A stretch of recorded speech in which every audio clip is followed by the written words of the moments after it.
Tonight, as more states across the country prepare to open their doors for business, the stark warning from a top White House coronavirus official. Social distancing will be with us through the summer to really ensure that we protect one another as we move through these phases. Dr. Deborah Birx contradicting a suggestion from Vice President Pence that the coronavirus could be behind us by Memorial Day. Dr. Birx also says she's concerned about states coming back online without meeting federal guidelines of 2 weeks of declining cases. Just to kind of preface everything, sincerely, thank you for doing this with me. I really do appreciate it. As I'm sure people tell you all the time, you are a legend in terms of photographers, and especially, obviously, headshot photography. You're an inspiration to a ton of people, including myself. So, you know, really, I mean it, man. Thank you for coming on. Well, I think it's silly if somebody asks me, you know, and I can talk about what my beliefs are for this and help somebody out or inspire somebody. It doesn't matter like who asked me. I'm like, I'm going to do it. I like talking about, you know, what I've done and stuff like that. I think it's cool, you know? So when you reached out, I mean, I've been telling everybody, yes, I'll do it. And I think everybody should. I mean, it's especially right now because people need to absorb content. And if you give them good content, then, you know, get them in there. Why not? Yeah, it's cool that you say that, and I seem to have discovered that for myself from a lot of people that are sort of at the top of their craft. Is that I think, and I think it happens for two reasons. I think number one is just people have time right now. They actually have time to do these kinds of things. But I think maybe two is one of the realizations that I've had, and I think maybe one of the themes throughout all of these that I've done is that I think a lot of creative people and people that work in these types of spaces are maybe more accessible regardless of how many, I don't know, followers they might have on social media. I think they're a lot more accessible than maybe the layman might think. You know what I mean? They are typically very just normal people that happen to just be really, really good at something. Are we going? Are you going? I'm going, yeah. Oh, really? Cool. Yeah, right. this is just, we were going to do an intro and be like, hey. No, man, this is, I just riff. This is an improvisational thing. Yeah. You're running gun. Okay. I like it. I think that, I mean, that brings me to a point that I think that I've found in life that I guess more of, what am I trying to say? The more successful you are, the more you become more of what you're like. So I think if you're a huge success and you were an asshole before you were successful, you become a major fucking asshole. I can swear, right? Absolutely. Please, right. Please do. I insist. Major fucking asshole. Yeah. And if you're really nice before you became successful, you become even nicer. So, yes, successful people are busier. People that have, you know, are doing things that you want to get on your show. But again, if you're going to, it depends on the person. You know, I like talking about, like, because I like it and I get on at a moment's notice and it always brings something different out of me. So, you know, it's cool. I like it. Yeah. My impression of, like, you know, what I see from you when I, you know, see a tutorial on YouTube, or when you go on like F-stoppers or even like your stories that you post, is that you seem like a very extroverted guy. And I'm a very extroverted guy myself. And, you know, correct me if I'm wrong, maybe I'm mistaken about that, but is all this quarantine stuff brutal for you? Like, does it suck right now? No, I like it. I don't mind it at all. I'm actually like, the only thing I don't like is I don't like shooting, and I don't like knowing how I'm going to pay my bills. But other than that, I'm like, I love it. I'm like, cause I feel like I'm catching up on all this stuff that I would never do if we weren't quarantined. So I feel good about it. But, you know, the fear of the future, like, okay, I got heavy duty bills. I'm in Manhattan and the studio rent is due, and I haven't shot a person since March 6th. And, yeah, what are you going to do? You know? So it's heavy, but with, you know, what they're trying to do to help us with stimulus and stuff like that. And, you know, my mortgage got pushed back 3 months. My landlord on my studio is trying to help me out. And I'm okay, you know, but how long is this going to go? Like, if we start shooting in June no problem. We had a little hiccup and hopefully we're back to normal.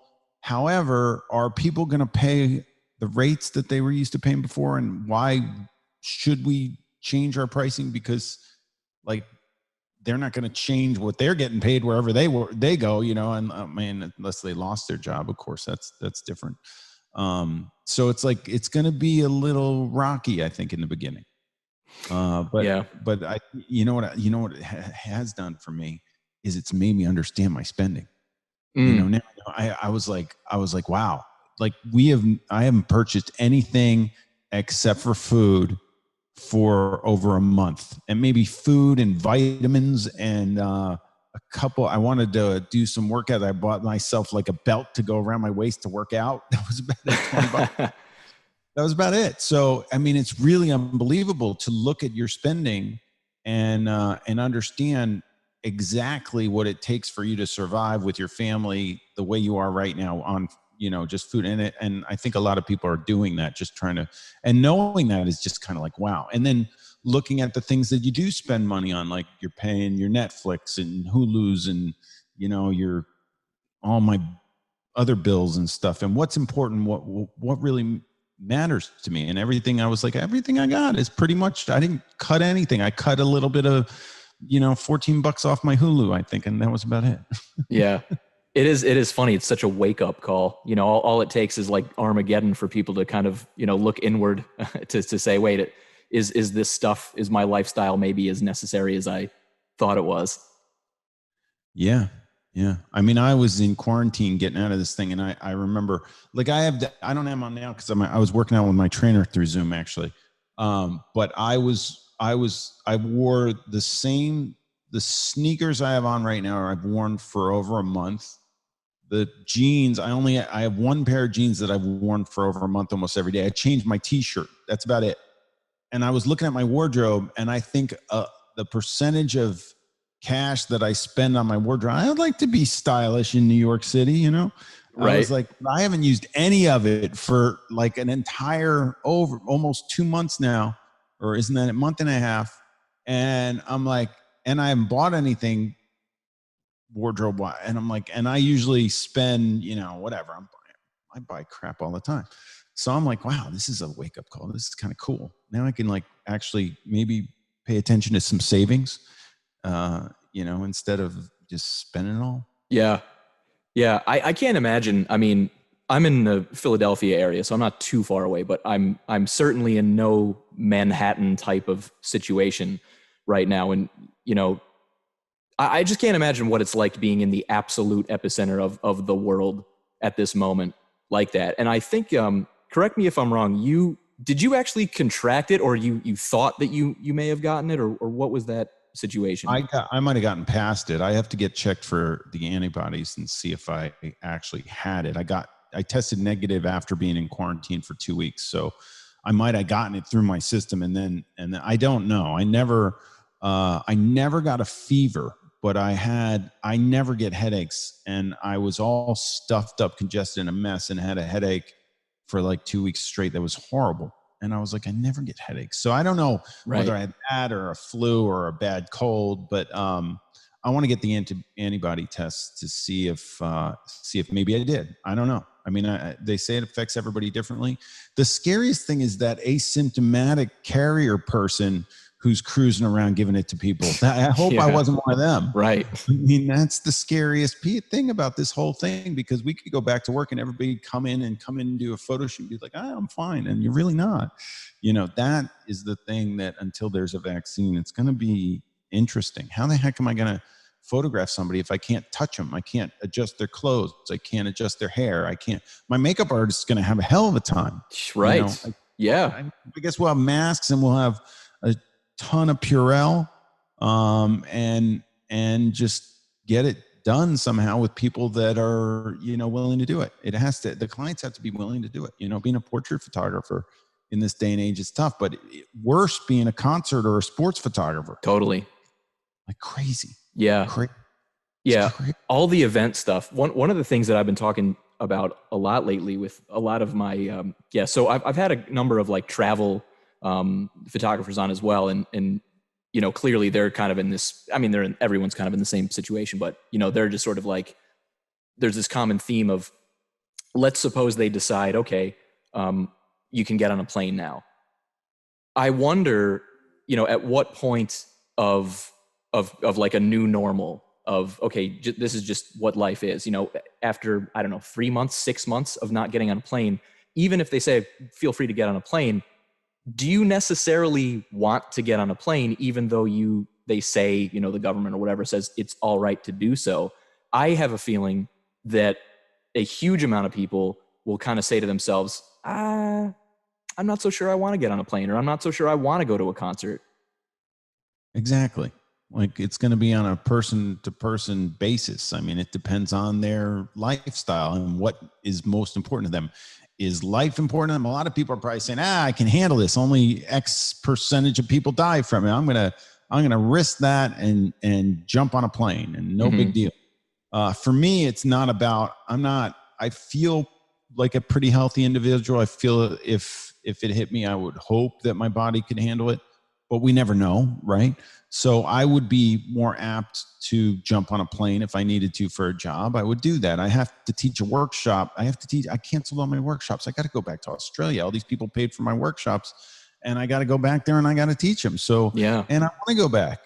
So I would be more, apt to jump on a plane. However, my mother-in-law lives with me and she's 76. And that's the reason why I quarantined when I got back from Australia. So I don't want to, put her at risk, and more than myself, right. And I think that's the way people are going to take it. So I think old people, the amount of traveling that the older generation does has got to be way down, and their apprehension for all of this they have to be on high alert. I mean, they have to be, I was like telling my dad, I'm like, he's 77. I'm like, Dad, you can't get this. Like, nobody, it's just too difficult. And my mother-in-law who lives with me is 76. So I don't want to, she lives in the apartment. I don't want to mess with that. But for other people, if they, and especially people that live in, not in the epicenter, which is New York City, and if they live out in the country and they like never see people, they're like, oh, this isn't affecting me at all. Why do I have to sit at home? But they have to understand what we're going through, and that there could be my neighbor who is from that little hodunk town who I stumbled upon asymptomatically, gave it to them, and they went back there and ran around and gave it to people. Who knows, Yeah. Yeah. That's all it takes too. And it's really odd. Well, I suppose it's not that odd. I was going to say it's very odd that, there's so much like disparity among opinions about like what there should be. So I was going to say that, but then I realized like, of course there's disparity. That's what we do in the US as we argue.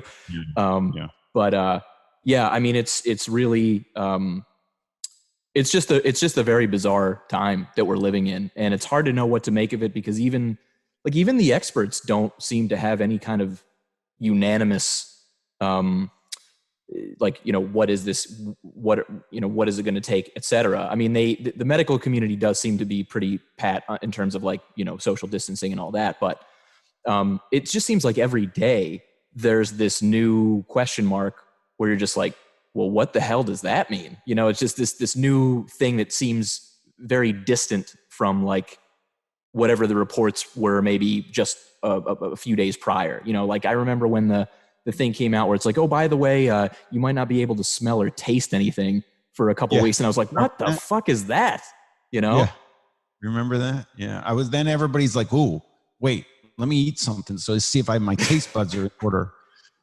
Smelling, I was all stuffed up anyway. It's like, I can't smell anything. Tasting, I wasn't sure. I remember that. That's interesting. Yeah. Well, I think the thing that people have to realize, and everybody can have their own opinion on this, that's fine.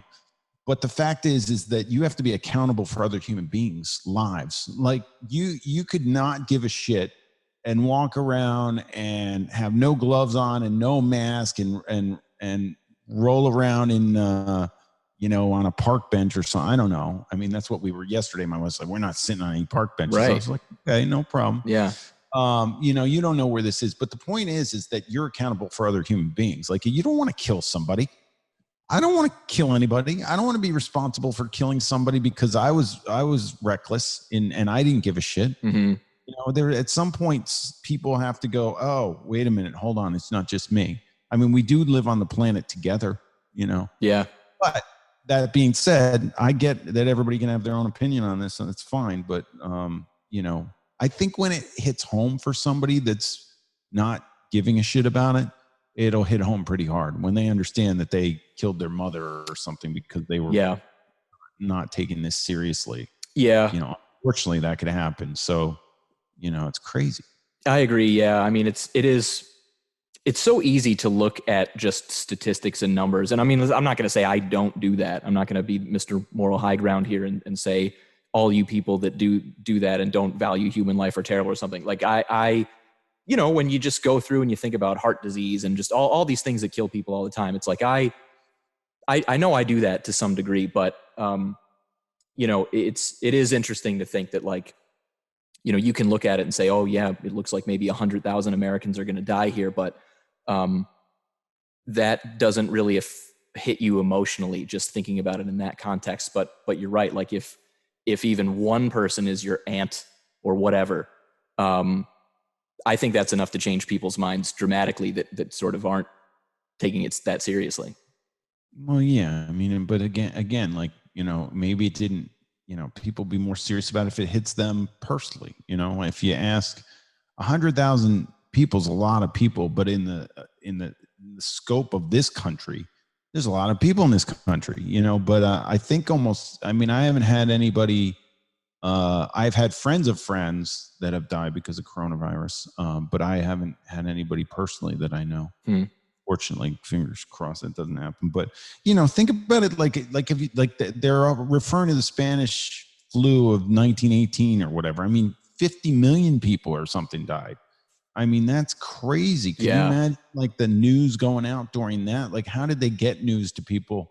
And they were saying if that had happened now, we would have lost like hundreds of millions of people because of how interconnected the world is. In 1918, nobody flew in. They never flew across the globe. Like, right. How yeah, people came from China to the United States in 1918. I mean, not right. Like, how could it have even killed that many people? It's a good point. I mean, if like I'm on my prairie and my horse or whatever, and you're 1,000 meters away, like, how does that even happen?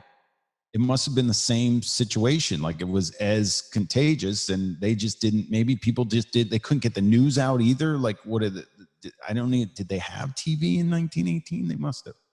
I don't think so. Maybe they had radios. Radio, yeah. Yeah, no, TV was in the 50s, wasn't it? Yeah. 40? Yeah. 50s? I know there was TV in the 50s. All right. For those listening, this is two photographers talking history now. We don't have to know. 1918, I'm going to guess there wasn't a TV. I don't know what I was thinking. But there probably was a radio. But think about that. Just getting the news out. What was there? Newspaper? There was definitely newspapers. They did posts up on trees or something. I mean, I don't know. Right. Yeah. And they lost that many people. So, and, you know, obviously the healthcare system was different back then. But this is like unprecedented. This is crazy. And I just can't understand. I think more importantly, just to shift the conversation, is when we all go back to work, is it going to be the same? Are we going to be able to charge for the services as photographers that we charged before? More importantly, are we going to be able to stay safe? All those things are up in the air right now, and nobody has an answer until we get there. Mm-hmm. Like, when we get there, we'll know. And fortunately, I think it's good that we're all in the same boat. That's the thing that I think is really interesting, and that globally, like worldwide, like I have photographers in the headshot crew that are all over the world, and we're all in the same boat. So everybody, I have 17,000 photographers now on the site, and we're talking every week. We're doing Zoom meetings every week. We're trying to, this week I have them doing, I firmly believe that you have to have multiple sources of income as a photographer, and your camera is an engine for that. So if you shoot a portrait, that's one source of income. If you shoot a product, that's another. If you shoot a landscape and can sell it, that's another. If you shoot an event, that's another. So I have everybody shooting what are they shooting? A beverage. I said, that was it. I was like, I want you guys to shoot product this week. Shoot a beverage, any sort of beverage Doesn't have to be a bottle or an alcoholic beverage, or it could be a cup of coffee steaming or something. Just shoot a beverage, and we're doing a contest. Usually we do headshot of the week and they win a contest. Right. But this week it's a beverage, just because I started out, my first commercial job was shooting a pair of sneakers for Reebok. And I was like, I still get product work here and there. And I think the one thing that's going to go up in this is people starting online businesses and having to shoot something. Point taken, my daughters went through their closet, pulled out a bunch of clothes, and they're like, Dad, we want to sell this on something called Depop. I don't know what it is. We want to sell our clothes. Well, how are you going to sell the clothes? Like, if you're, first of all, I think they should give them away, but they want to sell them. I'm going to let them, this is their entrepreneurial thing. I'm going to let them do it. Sure. But I was like, you're going to have to bring all those clothes over to the studio, and we're going to have to shoot all those clothes.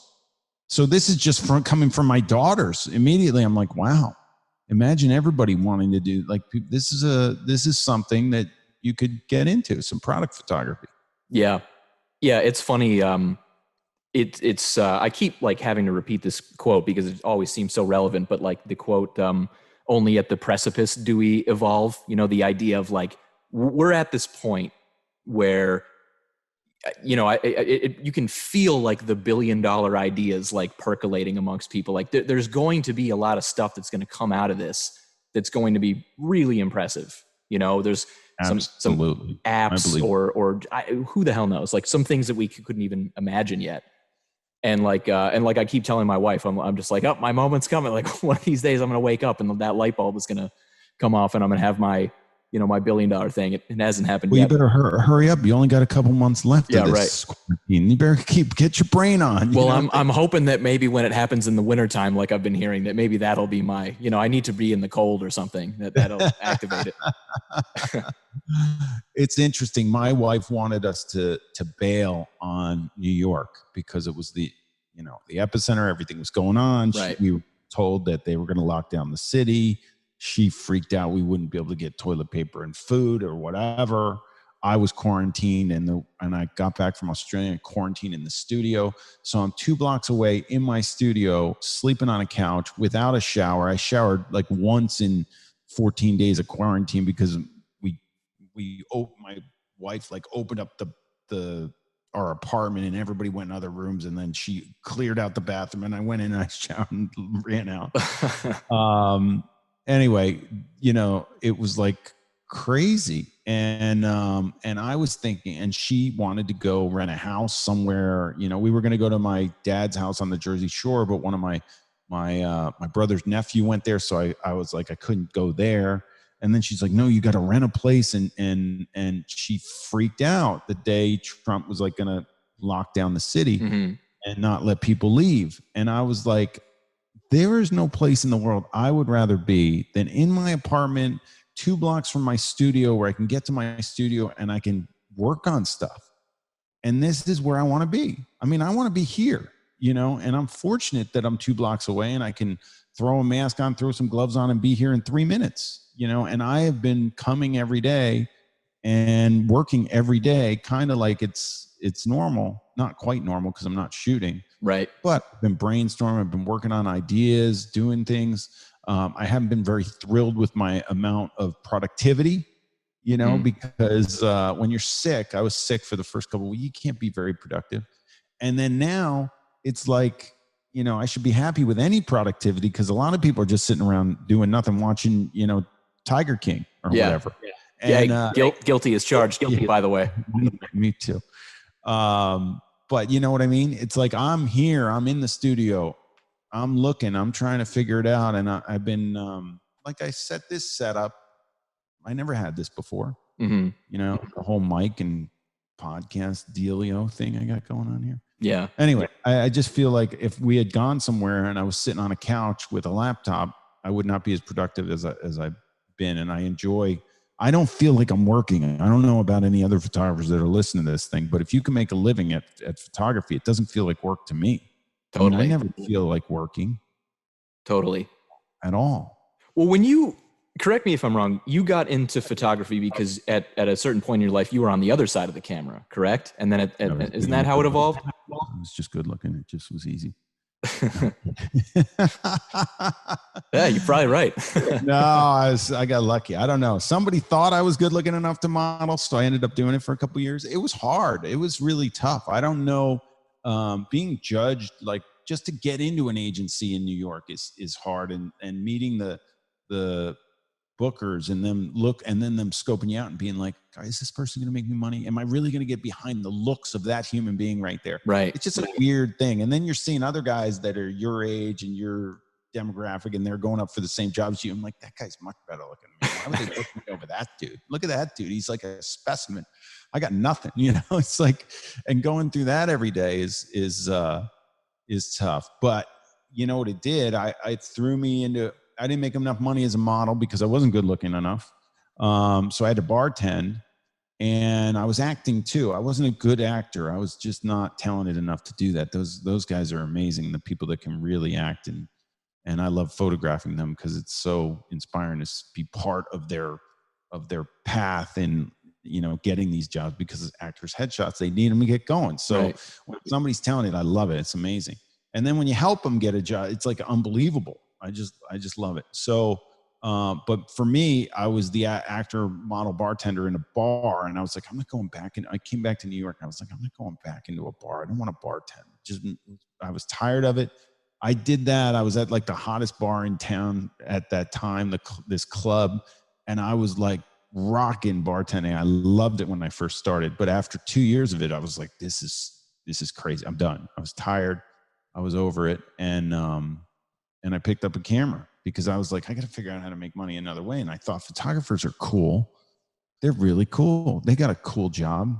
That's a cool life. A couple of them that I was friends with, I was like, man, they're really amazing. It's amazing what they get to do. And I was like, let me try. I didn't know it was going to turn out like this, but I feel very fortunate. So did you have like when you were a kid or whatever, the point at which people begin to think about what they want to do, did you have like a particular, I really want to do this, or was it kind of like you sort of never really made up your mind and you kind of ended up doing photography? Yeah, it's a good question. I'm like, I had zero going on in knowing what I wanted to do. And still to this point, the way that my life has gone, every single thing in my life that has happened happens because it's like, one of my friends says, whenever you see a bright, shiny object, you just go. You just go. So it's like, oh, wait, over there, go there, and then right. I go over there and I get over there. Whoa, oh, wait, over there. I'm going to go over there now. And that's the way my life has been. So I'm not going to change it now. I'm like, this was working all along. I feel very fortunate. I was training for the Olympics when I got picked up for modeling. So I raced sailboats. And the only reason why I did that was because I was pretty good at it. And I graduated college with nothing to do. I was like, I got nothing to do. My dad trained for the Olympics when he was in college and out of college, I guess. And so I was like, I could twist his arm to give me some cash to get it started and then do some fundraising. And boom, next thing I know, I was training and going around the world sailing and got up to being ranked 17th in the world was my best world ranking. No shit.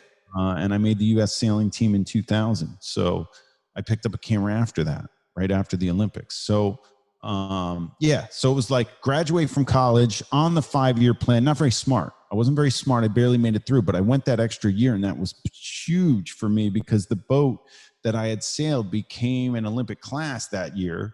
And if I had graduated a year before, I might have gone into the workforce or worked for my brother. I probably would have just ended up working for my brother as a finance guy. I'm sure I would have. I had nothing else going on. Mm-hmm. There was no other shiny object that I was going towards. But then this happened, and I was like, and I won a national championship that summer. So it made it like, okay, now I can market this and I can do something with this. I actually I'm pretty good. Like I was okay, but I had a lot of work to do to become one of the best in the country, which I slowly did. And I was ranked 4th in North America at my peak during that first campaign. And then I blew the Olympic trials. And then that's when I got into modeling. And that was in 96. I didn't pick up a camera till 2000 after the 2000 Olympics. So I got into New York, did the whole model, actor, bartender thing, and then just decided to throw it out the window because it wasn't happening. Went and sailed again, made the U.S. team that time. I finished 4th at the Olympic trials though. So I didn't get to go to the Olympics. I trained in Sydney. but I didn't get to sail in the Olympic Games because only one guy goes. So I wasn't that guy. Right. But yeah, but I learned a ton. Like you said before, like you only learn from the tough stuff. It's like what we're going through right now, everybody's going to learn from. We're going to come out better somehow. There's a silver lining in there somewhere that you have to find in your life because it's there. Every tough customer I had as a photographer made me the photographer I am today. Like the easy ones are easy. Like you get an easy subject and it's like, okay, take some pictures. Oh, cool. You like them? You really? You like, they are good. They're good. You're amazing. I just pressed the button. You were amazing. Pay me my fee. Great. See ya. I didn't learn a thing. I mean, it was a wonderful day, but then you get the problem child. Yeah. And it's like DEF CON, whatever. And you're like, wow, how am I going to handle this? And you don't know. And you can't verbalize it in a portrait session. It's like a slippery slope. You can't tell the person, well, you're just being crazy. Like you look gorgeous. These pictures are amazing, but they don't see that. So I learned the most from the tough stuff. The tough stuff is what drives you. But again, I mean, back to where I was talking about these, the next move or whatever it is. I don't even know what it is. I've never known all my life. So I'm not going to start knowing now. It's just going to be in front of me. I'm going to go, I'm going to go that way. And these people, I talk to a lot of high school students and college students, and I get asked to speak I got to speak in a high school, which was awesome for a day. I get to teach college students. And I tell them, I'm like, look, if if you're sitting here with a camera now and this is your life, like that's envious. Like I'm like blown away. Like those kids who know they want to be like a doctor or whatever, and it's just not like, flying, like I want to be a doctor type thing. Like, what do you want to be when you grow up? No, they really know they want to be a doctor. Right. Like when they graduate high school, they're going to undergrad and they're going to go to med school, and they know exactly. I was not that guy. So I'm always envious of those people, but I always tell the kids that don't have a clue, you're fine. There's no problem. Like you got time to figure it out. You'll figure it out. And it worked out for me, but I didn't get on track to a career till I was 30. So I didn't pick up a camera till I was 30. So anybody out there listening, people think 30 is old to start a career and pick up a camera, and I'm self-taught. So I taught myself when I was 30, you can do it. Yeah. No, it's a great point. And you're just, what you're saying is resonating in a way that is quite funny, because I talk to my wife about this all the time, because she is a therapist. And it's like a mental, cognitive therapist. And so her business is like great right now, because of course everyone is got anxiety about the whole thing. And, it's kind of an irony in that I have zero going on by comparison. But, I always tell her, like, she was one of those very lucky, very fortunate people where, like, all throughout her life, she knew exactly what she wanted to do. I want to be a therapist. I'm going to go get my master's degree as soon as I'm finished, blah, blah, blah, blah. And the moment that I'm done with my master's degree, I'm going to go to the internship, and then I'm going to blah, blah, blah, and work for an agency. And now I'm in private practice, the end.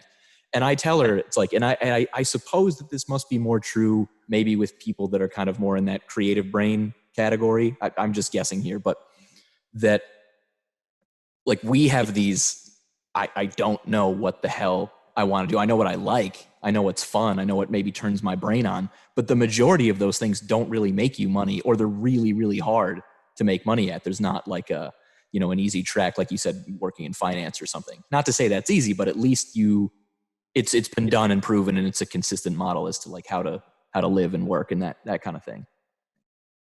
Yeah, I mean, and they put them on track. I was studying physical therapy, human physiology, to potentially be a physical therapist in college. And I was like, what the heck am I doing? Like, this is not like, I've had physical therapy. And I was like, this is not what I want. I wouldn't have been, physical therapists are great. And I think it's a cool job to work with people and help them out in that department. But for me, it's just not something that I would have. I think anything that you do, I say this all the time, whatever it is, it's got to light a fire completely under your ass. Like, you have to be burning, like we're talking like inferno type stuff. Otherwise, you're never going to get through the hurdles you have to get through to get to where you want to be in that career or in what you want to do. So, I mean, I think, you know, her knowing that she wanted to be a therapist right off the bat was that, you know, I mean, if you know, you know, if you don't, you got to find it. Yeah. So you said something earlier about kind of dealing with the tougher clients. Does that happen frequently? I mean, do you like, I wonder, you know, people I would imagine when they go into Peter Hurley's studio, there's got to be this, I would think that part of it is, hey, I'm going to hire this guy who really knows what the hell he's doing. And because I care about my career and I want to get these great photos. I would imagine that there's another bit, you know, that they have mentally where they're kind of thinking, I don't know, like, even if it's not that great, it's Peter Hurley, so they're automatically good. Like, does that ever come up in your head? Like, it's good because it's Peter Hurley? Well, you know, some people just don't get the memo. I'm like, dude, you're with, like, I'm considered one of the best at this in the planet. Like, just let me do my job. Get out of my way. You're in my way. Like, and if it gets to that where we have that conversation, that's really bad. Like, stuff has gone south really quickly. But sometimes you have to, it's like anything. And I'm sure you could have one of your podcasts you should do with your wife on the therapy end of things, because as photographers, as portrait photographers, I say 90% therapist, 10% photographer. Mm-hmm. It's not that I know how to do my photography. Like anybody who comes in here, I know exactly what I'm going to do with my lights and my camera and my settings and my post process, everything. I got that. I don't have to do anything.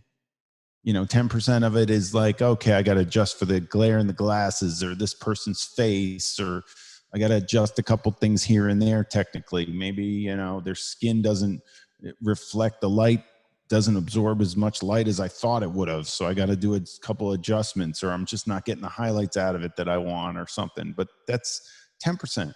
90% is figuring out how to get that person on the same page as you to get what you want out of them. And sometimes, I mean, and every photographer's got a different method for this. And if you don't have a method for this, then you're flying by the seat of your pants and you don't know what you're doing, which means it's very hard to structure a business around it. Mm-hmm. So I always say the first law of learning is repetition. So I'm repetitive in what I do with everybody. So that the wild card is the human behavior in front of my camera and the way that they react to a camera. So cameras are very powerful and they freak people out and they change people. Some people don't change, but I did this TEDx talk where I talked about this. And that's the challenge. You don't know what you're getting on a daily basis. I used to think I needed to meet people. I need to get them comfortable. And then I was like, wait a minute, hold on. I'm shooting CEOs and I'm going into businesses and I got to shoot them on the fly and I can't meet the person, but they don't have time to meet me. I don't have time to meet them. Right. Like, I don't need to get them comfortable. I need them as a clean slate when they walk in, and I need to start to, you know, mold them in the way that I decided to do it, which for me, it's personality driven by my personality, which means it's going to be different for somebody who may be introverted or whatever. It's but everybody has to be themselves. Like, the way that you get to the human to get the best out of them is the way that you're going to do it. You're not going to do it the way I'm going to do it. I just lay it out there there are some staples that you have to do. Like my jawline video that went out there and it has like 4 million views or something. The whole thing about it is like, the first thing I do is like have people stick their jawlines out so they're more attractive. Like, I don't care whether you're an extrovert or an introvert or whatever, you still got to get somebody. If somebody's going to be more attractive, you got to do that. You can't have them sitting there in double chinsville like this, looking heavier than they should be. I mean, that's just staples. So I teach that in the headshot crew when I coach people. But the thing that I want to dig into everybody is that you have to find your own way on this, but you've got to be in the search is on. Like, the search has always been on for me for how to direct better and how to be a better director. You know, this really kills me because I'm shot since March 6th. It's April 26th today. And I get rusty. I noticed if I don't shoot for 2 weeks, I get rusty. Like, a week of not shooting's okay. But after that, it's like, there's no way. Like, immediately, like, I'm going to have a bunch of cobwebs going on.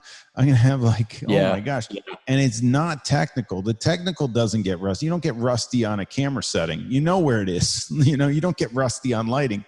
What you get rusty on is how you behave with other humans, what you're going to say, your timing, your rhythm of it, how much direction you give them. Like if you have a portrait session and they're coming to your studio or to wherever you have it set up, and you put them in front of your camera and you don't have an agenda, you're not going to get very good stuff out of them, I don't think. I mean, it's got to be a back and forth between you and your subject. And if you're not doing that on a consistent basis, you get rusty at it. It just makes sense. Did you have like a moment or something? I mean, obviously when you started doing headshots, you weren't at the level that you are now, like any person that does anything. So, I mean, like, how did you kind of discover that, like, you know, your thing, like Peter Hurley's thing, is going to be that, like, sort of volleying of personality or whatever to kind of like obtain, and I'm sort of translating what I've heard you say millions of times loosely. But, you know, like the idea of like, I'm able to get you into that moment where you look the most confident, feel the most comfortable, whatever it is, and then bang, like I've got you, you know, like how did you evolve to get to a point of like knowing that, oh, I'm really good at that. That's the thing that separates me from just any other sort of technician that's a good headshot photographer. Yeah, that's my thing. My thing is taking any human and making them look their best. So that's what I need to do. And that's one of my purposes is just to do just that. So I have to do that. So I knew it very early on in my career because I was very specific about what I wanted to. I didn't want to just take a picture of that person. I wanted to take a picture of their thought process in the middle of it. So in order to, and then you could concoct thought processes. Like I like people looking sneaky. So in order to do that, I'm squinching. I'm look off to the side a little bit. It's hard to look sneaky directly at the camera. To look sneaky, you kind of got to look to the side a little bit when you're looking sneaky towards somebody. It's like you're up to something. It's weird. Right. It's like flirty. If you're going to flirt with somebody, you're probably going to give them like a little off to the side look rather than a little like, hey, right. You know, right. How many times does some you kind of like look at them off to the side? It's just the way different human behaviors. So I know I want that person. Usually what happens is somebody walks in and you meet them and you're a normal human being with human, you know, people skills. You know, you talk, you say hi, they walk around, you want them comfortable, you know, you tell them to hang up their clothes. You see what kind of questions they have. You get to know immediately. There's this thin slice of, I think it's in the TEDx talk, in less than a millisecond or something. I don't know what it is. 1/100th of a second or something. We pick up on a vibe from a human being. Yeah. Thin slicing. That is the term. Is that it? Yeah. Yeah. It was can't remember the doctor's name, but he did this whole thing about, he could tell whether or not a marriage would essentially last because he could look at this couple in the millisecond with like 95% accuracy. He would know whether or not they were going to stay together. And that was what he called thin slicing. Wow. I believe it. And it's true because we give off this energy and this vibe and it's built in, like we just can't turn it off. I have a friend, one of my mentors who coached me on this kind of stuff. His name's Bob Proctor, and he'll have a room full of 500 people. Pick one person, say, come up here, I'm going to tell you about you. And they go up to the front and they just stand there and he says, you do this, you do that, you blah, blah, blah, blah, blah, blah. You have the tendency to for this stuff to happen to you. And then you behave like this, and their jaws drop and they're like, what? And it's all stuff he picks up off of them, just off their vibe. And I watched it happen and I was like, this is insane. Right. And it wasn't like actors, they would talk to me after and be like, that was crazy. It was all spot on. And then I started to realize that there's a intuitive factor that you can develop. And this is the part that I'm trying to figure out how to take my coaching to the next level so that people can understand this and open up this part of their directorial skills.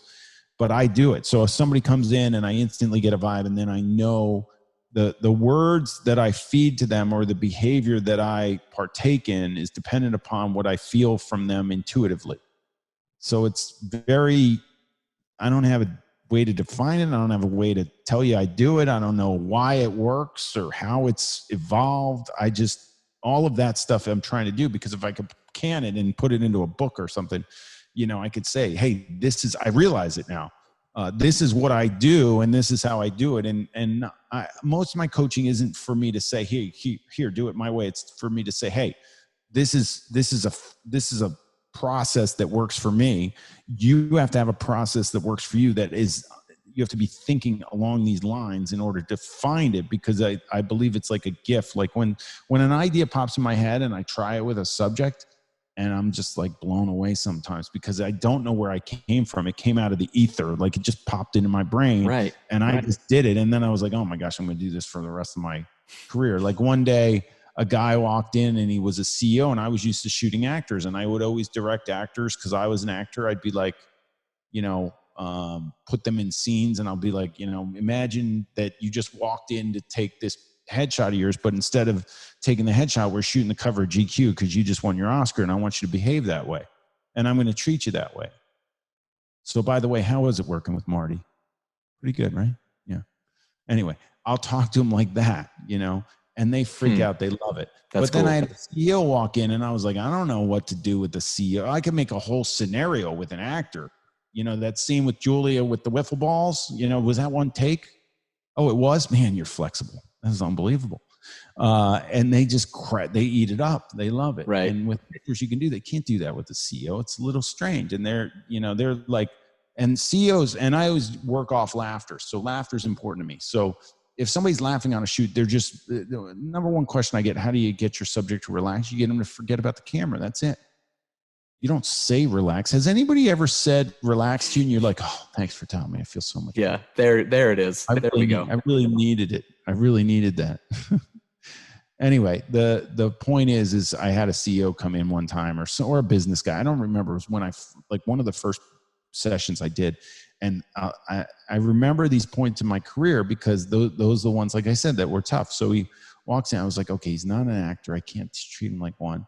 And I was like, okay, stand in front of the camera. And technically, everything's the same, right? The light looks good. The camera's great. Everything's fine. I'm a professional. And I put him in front of the camera. I didn't know what to say to him. I was like, okay, jam your forehead out. Go nose to the right. Okay, tiny smile, click. Okay, turn the other way. Try it over here, click. And it was just flat. And I was like, oh, I don't have anything but turn this way, do this, do that for non-actors. And I was like, that's not good. And that was the moment that I realized I had to find something else. And then I discovered this thing that's turned into this thing called Hurleyisms. So if you go to hurleyisms.com, you can see my one-liners that I don't believe as photographers, like the skill set of having the ability to have somebody laugh or smile on command without asking them to smile is something that every photographer has to have in their bag of tricks as a portrait photographer, as an event photographer, as anytime you're shooting a person. There's always been this say cheese crap that, and everybody does their fake smiles. Your ability as a photographer to draw people out immediately and quickly is really important. So I came up with a bunch of crap that I say to people. And a lot of it is just to get them to forget about the camera. So, for instance, one day something popped in my brain. I was shooting some guy and I said, this is great. You're doing amazing. Can you just for this next shot, can you be slightly more handsome? And I was like dying laughing after I said it. I took the picture and I was like, that was awesome. Right. Now I could say that the rest of my career. So the next day I had a woman in and I was shooting her and everything was going fine. I was like, okay, now just had a hint of beauty. And they're just like, I was like, and I'll be like, and I'll say that, and then I'll be like, what? You're not giving me all you got? Come on, I know you got more beauty than that. Fire it up. I'm ready. Just hit me with it. You look away and come back with more beauty. And they're just like, immediately, I prey upon what I found is that humans really like to be right more than they're worried about their appearance. So if you can take the thing that's the most important to the human, they're going to forget about the camera if they have to be right about something. So I'll say something like, turn your hips 45 degrees towards the Empire State Building. And in my studio, the Empire State Building's right out the window. So they're like, but they'll look at me. But I say this anywhere I am in the world. I don't care. Mm-hmm. And as I'm making them immediately be like, in that nanosecond, they're not thinking about the camera. And then when it hits them that it's a bunch of crap that I'm asking for, they crack up. And then after they crack up, I get the most relaxed smile because when you laugh, all your muscles in your face contract. So when your muscles contract, the only thing they can do after laughter is relax. So that's when you get the most relaxed faces. So this is what I teach and what I try and get people to understand.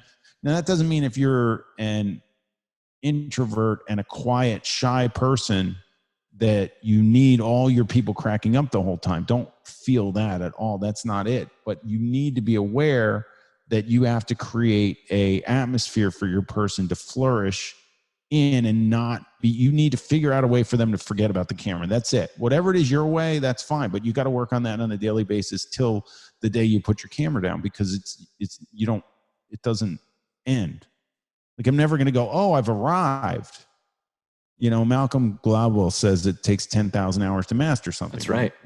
I haven't mastered headshot photography, and I've probably shot 30 or 40,000 people. I mean, I don't know. You know, I mean, I've shot for hundreds of thousands of hours, probably. I don't know. Yeah. So you're saying maybe it's more than 10,000. He might have been wrong about that figure. No, I'm saying that's fine to master something, but not this thing. Mm-hmm. This I've not mastered. I've never taken a perfect headshot. I don't know that I ever will, but I've never taken one that I think of. I mean, I have a favorites, but I don't know that it's perfect, because it's not going to be perfect in everybody's mind. Not everybody's going to like it, right?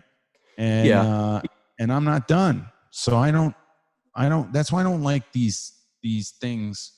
Some areas of coaching, and you know, when you're going through a school or something, they call you a master photographer or something. I was like, what are you mastering? What'd you master? Like, it's an ongoing process. Right. I don't like levels of photography. I do levels in my coaching group because I want to applaud people who are doing really good work, and I put them through different levels. Like, an associate photographer is a photographer that's gotten a portfolio past me that I love. You know, they deserve it because they're there. I understand that, but at the same time, they're not done either. Like, they haven't mastered anything. They got a great portfolio together that makes me proud of them, you know, and that they can market, and that they can get work on, and they can represent the brand of the headshot crew, you know. But that doesn't mean that they're done. They're not done at all. Yeah. Anyway, I'm talking up a storm. I'm not letting you say anything. No, dude, you're the man. That was great. I have to, there's something that I've always been super like intrigued about in life, and especially among creative people that get to this like whatever pinnacle of skill level. And it's like the idea of the flow state. Like you can kind of enter into this thing where you really like lose yourself. You don't even, it's almost similar to like, you know, if, you know, sometimes you're just driving your car and you're along the highway, and all of a sudden you go, I can't even account for the last 20 minutes. Like, what the hell? Did I even turn in the right road? You know, where the hell has my head been? And I find that a lot of times, and this is especially true, I think, with musicians, that you get into this like apex moment of music. It could be maybe like an improvisational thing. You're just kind of listening to everybody, and you go, bang, like I'm in, and you're just absorbed by this thing. It's just kind of coddling you. And when you talk about getting into that zone with other people where you're just working, it reminds me of that. It feels like almost that flow state where you're just being commanded almost by like something else, and you're just living in this moment. Is that how it feels to you, or? It's funny that you mention it, because the toughest ones I learned the most from, as to how to deal with the next tough one. But all the stuff that I have ever learned in amping up my directorial skills has come with the person that I'm on the same page with, that we're in flow with.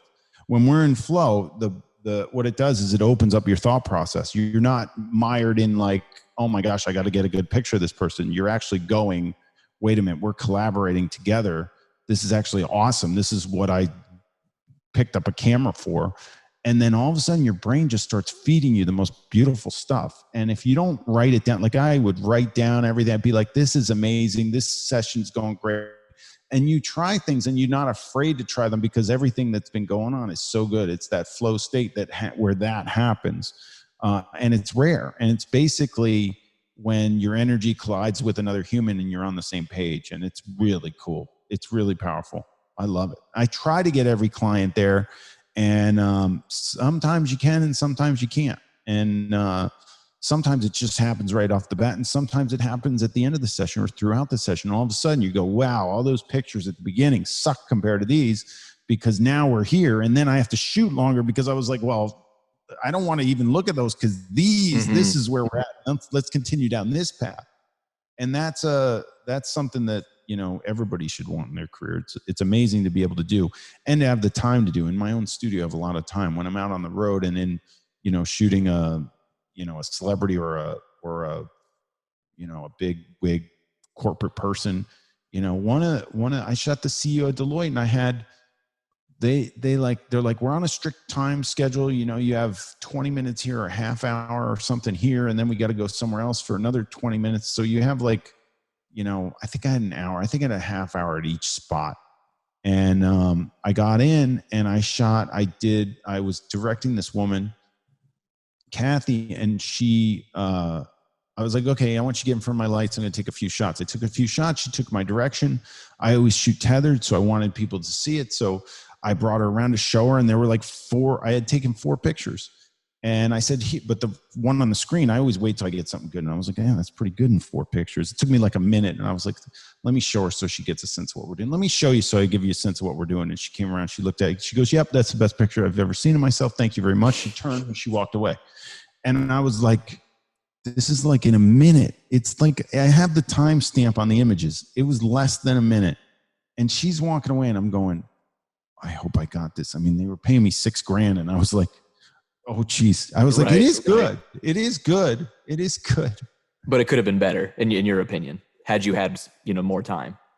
I mean, it was pretty good. Yeah, it probably could have been a little bit better if I had more time, but it doesn't matter anymore. If you can pull it off, now I go for what I consider my one-shot deal.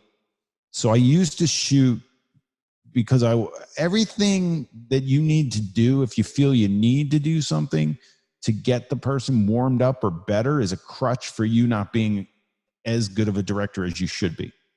So everybody, and I coach people on this all the time because they'll want to, you know, send them like my videos for them to watch before their shoots, or they want to give them a big laundry list of stuff to do and, you know, get a good night's sleep and this, that, and the other thing and whatever. And I was like, it's all because like, they want to meet people. They want to talk on the phone. They want to, whatever. Right. You know, and I'm like, no, I just want to get the job done and I want to get done as quickly as possible. So I don't press the shutter unless it's good. So the first couple shots, yeah, they're really good. Do I want variety? Heck yeah. But I'm not pressing the shutter unless it's good anymore. So it just doesn't, it's a waste of time. And then I got to look at it again in the edit. And when I narrow my images down, I cull them down and I'm like, why would I look at a bad picture that I knew I shot? That's terrible. The only time I do that is for rhythm. If the rhythm of the shoot's going and the person's not warmed up and they're not giving me stuff, I always try and stay positive and I'll shoot some stuff just to keep them moving. I'll be like, that was cool. Wow, that was fantastic. Amazing shot. In my brain, I'm going, total piece of shit. It's not listening to me at all. What the heck is going on here? You know, and it's for their own benefit. Like people get mad at me sometimes because I do tend to fabricate things mid-shoot, and my clients get mad. Like I'll make up with actors. I'll tell them this. I hope no actors listen to this.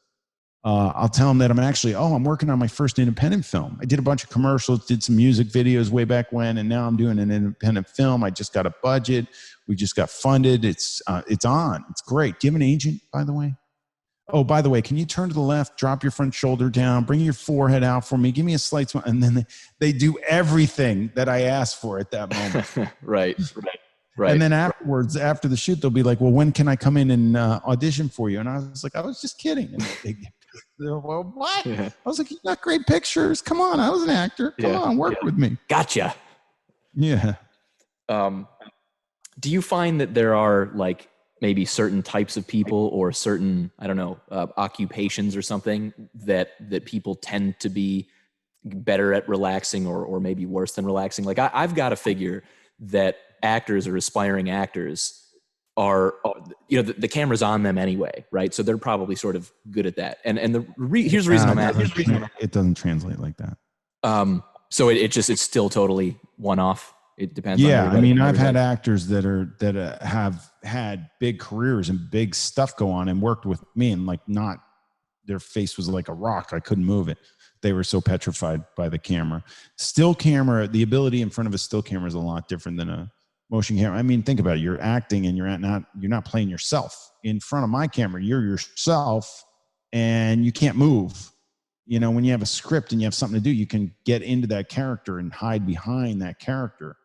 And you can't do that in front of a still camera. So that's why it doesn't translate. The one thing, just when you were first talking about that, the one thing where I do notice it, I notice when I'm hired by somebody and they give people the memo that badass is coming in, and I shoot the whole company and I shoot the executives on down to like the people that whatever level they are in the company, the executives and the people at the top usually do everything I say. And they're very cooperative, and they got there for a reason. They're leaders. They know how to lead. They know how to take direction. They know how to follow, I guess, or they just know how to give it up to the person who's the professional. Mm-hmm. They just act that way, and if you direct them properly, that's the people underneath them that are trying to get up there can sometimes be feisty. But that's interesting. Normally that's what I've encountered anyway. The reason that I even brought it up, and this is like headshots are not even like one of the main things that I do, but I do like to do them when I can get a shoot. But so the example is I did headshots for my wife's practice, who, as I mentioned before, she's a therapist.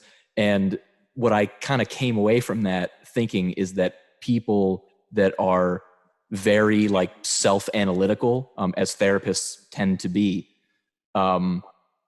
seem to be the most difficult for me in shooting, because it's like they're so, what do I think? What does he think I think? What does he think I think he thinks? And it's like they're just constantly like playing this game.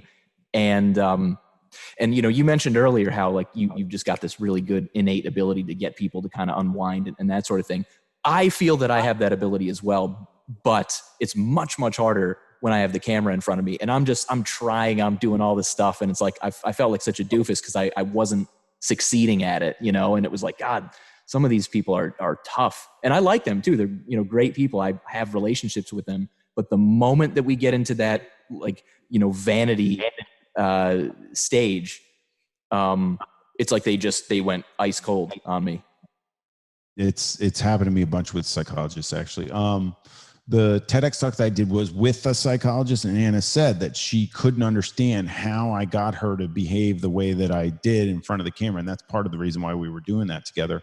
I'm doing a thing called headshot therapy right now, where I'm working with a psychologist, and we're looking at people's response to the camera and how it affects them, and how to basically try to get, there's this thing that's cultural, I guess, about our appearance that hits some people harder than others, where it really matters to some people. Like, they really freak out when it's like ripping a Band-Aid off when you throw them in front of a camera, It's like they're the spotlight's on them. They really can't handle it. And then some people just don't at all. And it's bizarre to think how this happens. And then some people go to extremes to change it, especially now with all the plastic surgery going on. So they don't like what they have.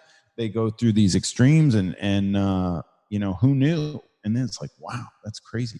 And then some people are just super ultra critical of themselves, when the whole rest of the planet doesn't even see the thing that bugs them about them. I mean, I was listening to this guy, I forget his name, but it was really interesting because he was talking about people being consumed about walking around. I look at it like this. We're born the way we're born. Like, we didn't pick our parents. We showed up on the scene, and we've roamed the planet Earth in what we call our body for however old we are. And we will roam the planet Earth in this body until we go. And some people embrace the things, I call them perceived flaws, because we're all human. Of course, we have things that we don't like because other people have other stuff, and we have whatever we were born with. And everybody takes that differently. And this guy was trying to dumb it down to be like, look, we're all walking around in a meat bag. What, you think your meat bag's any better than my meat bag? And I was like, a meat bag? That's pretty scary. Yeah. Crazy. But it's kind of true. I was like, it's kind of true. Like, we're all consumed with this, and it's really it wasn't your choice. You didn't, I don't think that wherever you were in the universe before your parents got together. You went, oh yeah, stick me in that with these two. This is where I want to be, right there. I think the meshing of those two humans will be good for me. Those two meat bags on the shelf over there will produce the best looking meat bag here. If they get together, I'll take it. Yeah. We didn't do that. Maybe we did. Who knew? Can we? Somebody could start that conversation. Yeah, that's for the next podcast. I meat bag. So how are you, what are you up to these days? If obviously you can't shoot, you said you're still busy with a lot of stuff. I mean, are you I'm really busy. Creative? Yeah. Well, for instance, you asked me out of the blue to do this, so I got to do this, right? I've been doing a podcast or talking almost every day. I'm live 3 days a week with my group on Zoom at 4 p.m. Tuesdays, Wednesdays, and Thursdays. There's actually Mondays, Tuesdays, Wednesdays, and Thursdays now because I'm adding one tomorrow. That's something I have to work on when we get off. But the thing is that I've always said I need months to catch up on all the work I have to do, and it's true. I haven't touched my portfolio yet, and when on the first day of quarantine, I was like, oh, my portfolio is going to get in shape. I run a business that's an online business for coaching photographers. So I'm constantly needing content for that and filming content or making content or, doing my social and doing all that. It seems like there's not enough hours in the day, even with this going on. So yeah, I've been super busy. A lot of people, when I first got into quarantine, like, okay, you got to watch this and you got to watch that. And you got to buy yourself a Nintendo or an Xbox or something. And I was like, are you kidding me?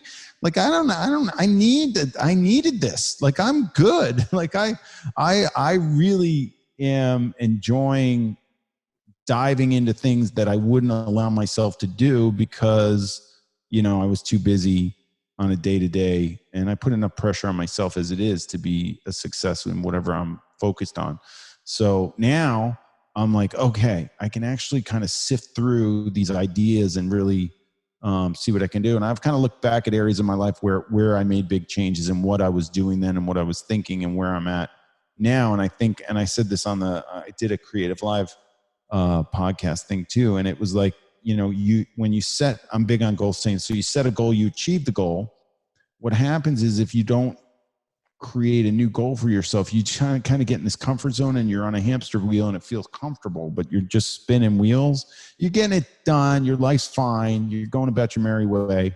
And with photography, it's great because I love it every day. But if I'm not producing something new, or if I'm not growing, or if I don't feel like even, income wise, I could have monetary goals where, I live in New York City and everything's ridiculously expensive. And now my kids are going to college soon. So it's like, okay, how do we amp this up? And I have to amp it up for me to be, continually evolving. I can't just sit in my comfort zone on my hamster wheel and be happy, because that's just not the way it works. We're success-driven individuals, and that's just built into us. It doesn't fade, and it's just I guess it's different for everybody. I just have always been very driven by success, and like I said, once a goal lights a fire in my butt. I had a hard time in the past couple of years finding something that was like totally getting me going, so that I was like, oh wow, I really got to work on this stuff. And that's something that everybody's got to find. So that should be something that everybody out there is doing right now. If they haven't figured out what they are excited about getting out of this thing, they should have something that they're excited about getting out of this thing and getting back to work and being creative. It feels great, man. Like I love when I find those things in my life, when you, and I think I had we talked about this before. I had kind of a similar, and still do, life in that, like I never knew what I wanted to do. And it's like at a certain point of age, I don't exactly know when it was, I started to feel like, is this it? Am I just going to be searching around forever? And like, what the hell am I doing? Because in my head, I thought I am this ambitious guy and I should be this productive person. But if I'm, 30,000 foot view of myself, it's like, what the hell am I actually doing? I've got other people that love their job, like I used to work for software companies and I worked in sales and stuff. And like on the surface, it felt like, okay, yeah, here's your path. But I knew that just like you in, physical therapy school was like, what the hell am I doing here? Like, I'm a fraud every time I see any of these people, because I can see their smiling faces talking about what they did today. And I know that my smile is phony, and, all that stuff was true. And it was a very shitty feeling. And then, but in my life, when I've gotten to this point where I was like, oh my God, this feels so good, I feel so ambitious and inspired, those were the times where, maybe I felt a little bit like Peter Hurley, and that I wanted to wake up at 6 a.m. and just crush that day or something, but it takes those things to feel that, I mean, I get that. I understand it. And I think there's a rhythm to it too. Like you're touching upon, like sometimes you're fired up and you go out and do it and it gets your feet walking out the door. And sometimes you're just like, all right, I got the goal. I want to be successful. I'm just going to crash for today and not get anything done. And I think with what's going on now, I don't think it's necessarily bad to just sit in and just wallow in whatever the heck we're wallowing in, at the moment. But eventually, you could say, hey, this is an opportunity too, maybe give yourself, a day or two to just be like, all right, I'm just going to chill today and do nothing and turn on the TV and be a slob and drink some beers or whatever. Yeah. Eat some potato chips, hit the ice cream, whatever. I mean, I gained like 15 or 20 pounds with this thing. What, just in the past this month? Yeah. No shit. I was 192 when I went to Australia. And that was on March 10th. And I hit like 215. I'm like 210 right now.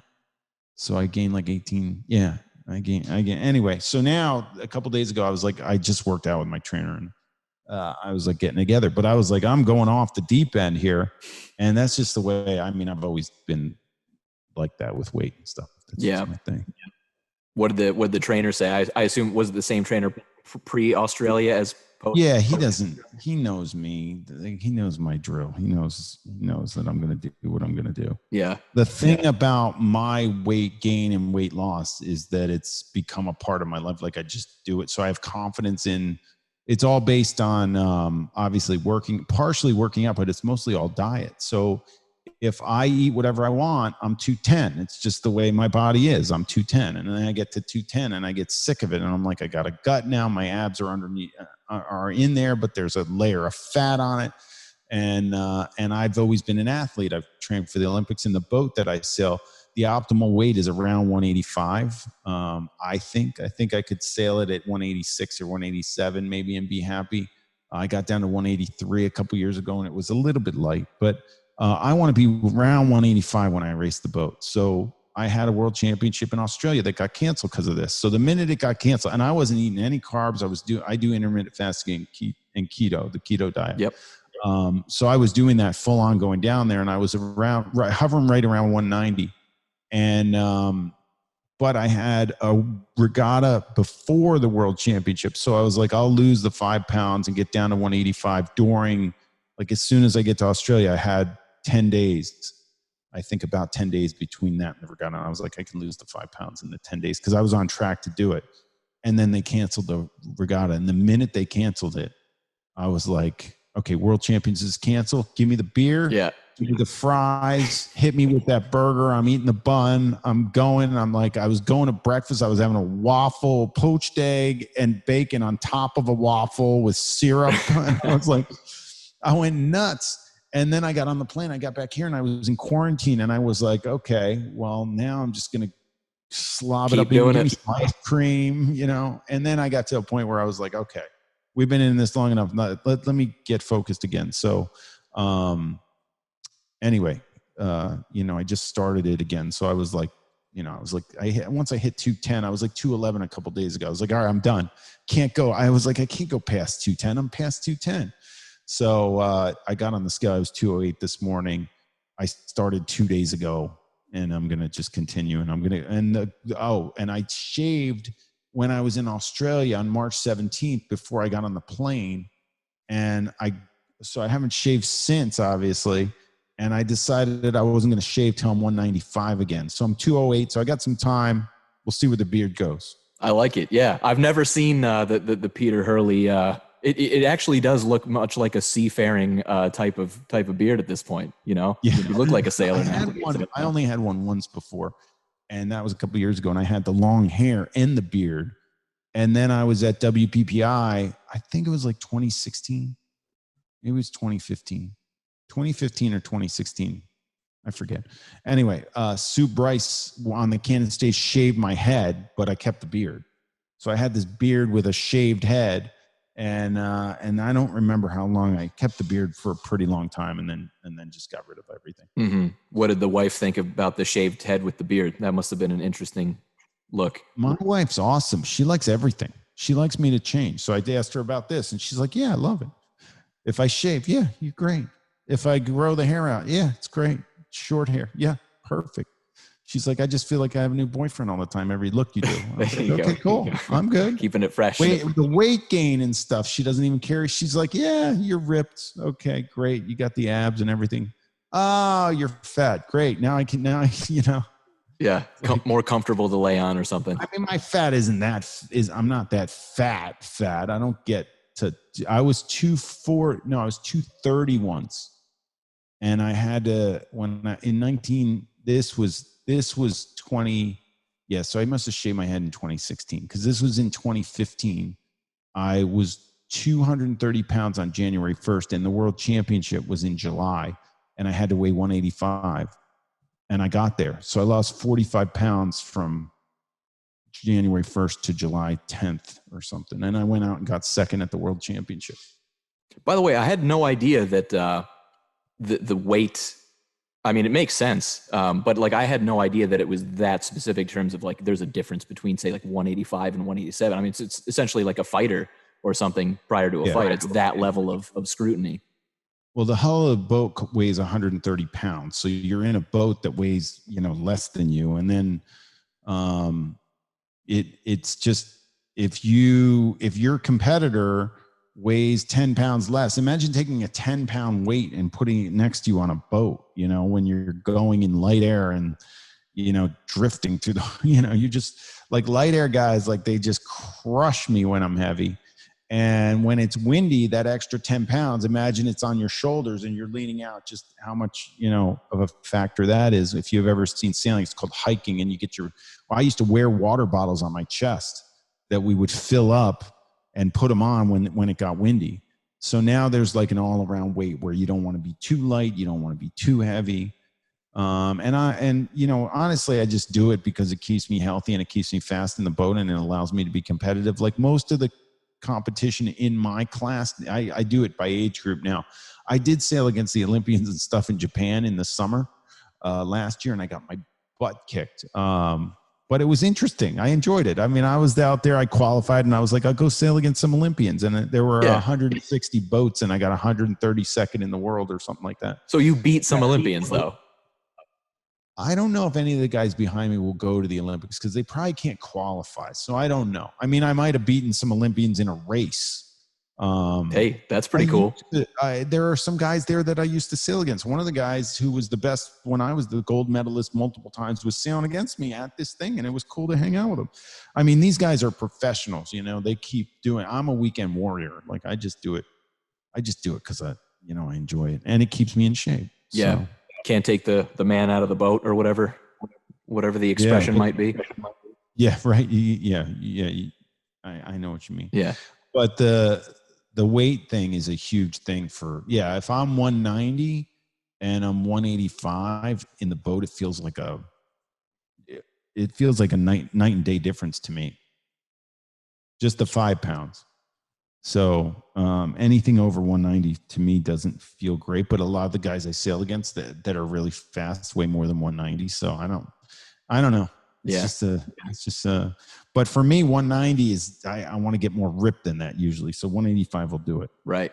Do you, would you trade, like if suppose you could make all the money and have the same level of success sailing that you do as a photographer? Like, would you rather do that just because it's the thing you've always loved to do, or have you moved on from it and like photography is much preferred to be your way you'd spend your time? Well, I think everybody needs a creative outlet. So for some people that have 9-to-5 jobs, they get a camera and they go out at night or on weekends and they shoot, and that's their creative outlet. Mine's the opposite. So I'm shooting all the time. My creative outlet is sailing. So I don't prefer one over the other. I love both. But the fact is that most people who sail with me have never seen me hold a camera in my hands because I just don't touch it when I'm sailing. I just don't. Right. I just want to be sailing, you right. know? And, but yeah, I think everybody needs that. Like you've got to be able to, otherwise you get burnt out. And if you're doing one thing all the time, if I was just a photographer, the one thing that I did try and do is mesh both worlds. So I have shot some sailors. I have shot for Sailing World magazine. I got to shoot the America's Cup stuff. I got to shoot this Sailing Grand Prix thing that's been going on now. That's amazing. And I get to hang out with the guys that as a photographer that are at the top level of the sport. And I think there's a level of respect for me because they know I sail and how much I love it and that I train for the Olympics. And I did compete at the level that they, were on and are beyond now, but I get to do it. It's awesome. It's so cool. And then to be able to mesh that. So what I did was my world championships for sailing are usually dispersed all over the world. So I will set up. So for instance, I was in Holland and I set up a workshop before the World Championship in Amsterdam. So I did the workshop, taught the workshop, and then went to go sail. Same thing in Australia. I was at the World Championship was in Melbourne. I set up a workshop there and then one in Sydney, and then I'd come home. So I'd not only be able to do the sport that gives me my creative outlet, I'd be able to make some money along so I can go and travel and do this stuff. And I think that's one of the things I'm most proud of in my life being able to do is that I remember I was just shooting in my studio and I'd have to have a human being in front of me to make a dime, right? And I'd have to be pressing the button. So I couldn't go anywhere. And then I developed all these other sources of income over the years so that now I have products. I work with Westcott and I sell the Flex Kit, my lights and my Pro Board. And I have these things called Pro Bags, which are like sandbags that aren't sand, they're water in them. And that was one of my ideas. And so we've been selling that. I started working with the F-Stoppers who got me into teaching. They were the first guys that said, hey, you should teach a tutorial on headshot photography. And then I got into the speaking thing, became a Canon Explorer of Light. And now Canon sends me all over the country speaking and doing stuff for them, which I absolutely love. I got to go to the Canon facilities in Tokyo and got a tour of this amazing space and got to give them my thoughts about the cameras and what I think we could use or what would be interesting if they added to them or whatever. It's just cool to be on that level of doing things and have that level of access, and because I've been successful, it's opened up a lot of doors for me with different things. So it's really nice, and then it doesn't hurt having the Instagram following either. I'll take it, It's like, I wish I had started on Instagram sooner. Like I was like, wow, man, I would have been well over $100,000 now. Yeah. Yeah. It is funny as I've done these when you learn kind of like, straight from the horse's mouth about, how much, let's say like earnings or something equates to followers. And it really is such a disparity. There's really no correlation. There are guys that have like millions of followers that are just, they have millions of followers, but outside of that, they're not necessarily, cultivating earnings as a result of it. And then there are plenty of people that have like, 20,000 followers that are just absolutely killing it as well. And most people are naive to that. They just think, oh, you've got all these followers. That's that. I mean, I use the social media to get my word out there about what I'm doing with the Headshot crew and coaching people, giving referrals to headshot photographers worldwide for them to make money. But it doesn't like, I don't have a instant way of seeing, oh, I've got this many followers, I'm making this much money. Right. I did have a couple companies that came after me and would pay me to post a certain amount and that kind of thing. There's a lot of people doing that kind of thing, but it's funny. They're doing all sorts of crazy stuff. They just changed Instagram Live this week. I guess so many people were going live. They changed it. I don't know if the system could handle what was going on with the lives, but they took it out of the stories, and it used to be in the stories and now it's not. So now it's going into my feed and into my IGTV. So that was interesting. And I was on Instagram Live and saw one of my clients who I follow, and she's got like 500,000 followers, and she was on with a friend that has 500,000 followers. So they had 1 million followers, and they had 230 people on the live. And I was like, this is strange. So when I have 93,000 and I usually get like 40 people on my lives if I just talk for a little bit. I actually go live at 5 every day. So I have to do my live at 5. I actually have to run soon. But I don't know. I lost track of my thought. Well, we were talking about like income as it pertains to followers and that sort of thing. Everybody wants a following because they think it's going to turn into income, and that's not necessarily true. I mean, it's cool. Like I got 100,000 followers on YouTube, and I have YouTube videos that have seen 4 million views, and I must have made some money off of that, but it's still, I put a new video up and it's like all the algorithms are doing their own thing, and I don't know who's got to figure it out, but if you do, let me know. Yeah. Well, if you do, there's the $1 billion right there, I realized the whole time I had those on reverse. Oh, no.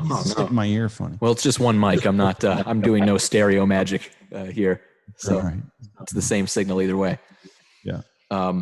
Well, I guess, I know you have to run in a second. One other thing I'm curious about is, like, when you go on vacation or something, do you ever take just, hey, I'm going to take a landscape. I'm going to check out the sunset. I mean, do you ever do anything like that? Or is it just like, once you're at a headshot world, it's just, I don't want to touch the camera? I wish I did. I mean, I just don't. I don't know why. I mean, now that I have the EOS R, so I used to travel with medium format cameras and multiple ones and multiple bodies and in a roller bag. And since I got a Canon and I've gotten smaller and smaller and smaller, then I went mirrorless. And now I go anywhere with an EOS R with a 24-105 on it, and that's it. And I will actually whip that thing out and do some stuff, but it's rare. Like I really got to be motivated. Like I go past a beautiful, I'm sure I've driven or flown or been to places. I've been all over the world. I've seen amazing stuff, but landscape photographers, they see things differently. Like I just look at it and I was like, oh, that's pretty cool. If there's not a person in there, I don't jump up and down. Right. I don't know why. That's funny. I don't know why. Yeah, that's funny. And I think landscape photographers feel the exact opposite. Like they're just like, I don't want to photograph people, I had Colby Brown on. I don't know if you've ever met. Yeah, I met Colby. I met him at the Google Plus photography conference. Is the first thing I ever spoke at, and I met him. He was a really nice guy. I haven't seen him since, but I did meet him there. Yeah, that was like years ago. Yeah, super nice dude. I would say maybe in terms of like landscape and wildlife, like he's maybe at a similar level than you are in terms of headshots. So it's a pleasure having him on as well. And one unique thing about him is that he does like landscape travel, but then he also does wildlife, which I guess not a lot of photographers at a certain level will sort of do like 2 different genres. So I suppose he's a little unique in that sense.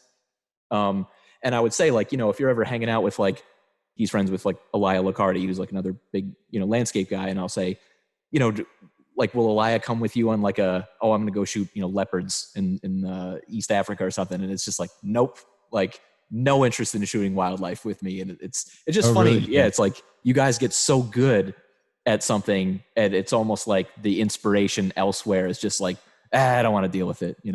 It's funny. Yeah. Elia and I hang out. We'll have hung out over the years quite a bit because he was doing a bunch of stuff with F-stoppers as well. Mm-hmm. Good guy. Yeah. Got to get him on. Man, thanks for having me. Oh, I mean, this was awesome. Dude, thanks for doing it, man. I mean, I say this over and over again, but sincerely, like, thank you. It's very meaningful to me. And, I really appreciate it. Yeah, no, I'm psyched that you're doing it. And when you asked, I was like, yeah, of course. Let's go. Let's talk for a little bit. Why not? Yeah. Well, you're the man, and I'm going to keep following all your great Instagram stories, and they always cool. make me laugh. Cool. All right. All right, man.